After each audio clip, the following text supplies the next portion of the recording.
કુદરત દ્વારા 5 દિવસના તહેવાર દરમિયાન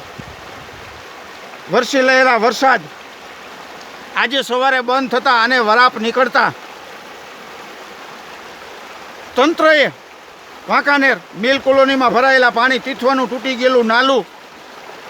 અને ખેડૂતના ધોવાઈ ગયેલા ખેતરોની ચિંતા કર્યા વગર સવારે વરાપ અને તડકો ભારી અને રઘવાયા અને હરાયા ઢોરની માફક પોતાના અંગત કામો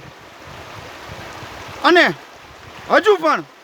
મેળા લંબાવવાની મંજૂરીઓ માંગી રહ્યા છે. તંત્રને આ લોકોની માટે કોઈ સમય નથી કે મિલ કોલોનીમાં ભરાઈ ગયેલા પાણીમાં લોકોની શું પરિસ્થિતિ છે. તીથવાનું નાલું તૂટી ગયું છે તો ત્યાં જઈએ કેમ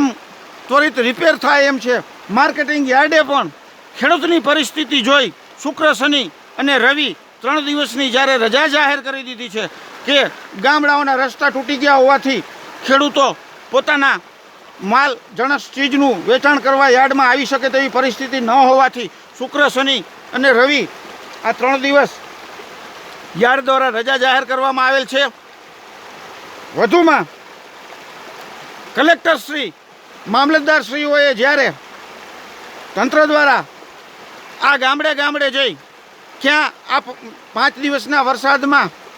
શું નુકસાની થઈ તે જાણવાનો સમય તેઓ પાસે નહીં હોય,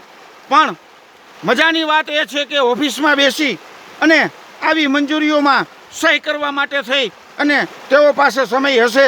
આપણે આવા અધિકારીઓને જલ્દીથી જલ્દી ઓળખી જવા જોઈએ કે જેની પાસે પબ્લિકનો પગાર લે છે છતાં પબ્લિકને આપતી સમયે, પબ્લિકને સંકટ સમયે કામ કરવાનો સમય નથી અને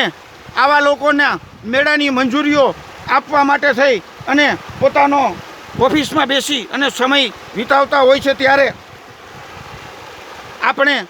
સૌ કોઈ આવા લોકોને ઓળખી અને આપણી આજુબાજુમાં જે લોકોને પૈસા છે, સગવડ છે, એને કોઈ તકલીફ નથી, પણ જે રોજનું લઈ આવી અને રોજ ખાય છે એવા લોકોને આપણી આજુબાજુમાં રહેતા હોય તો મદદ કરવી એવી સૌને નમ્ર વિનંતી. જય માતાજી.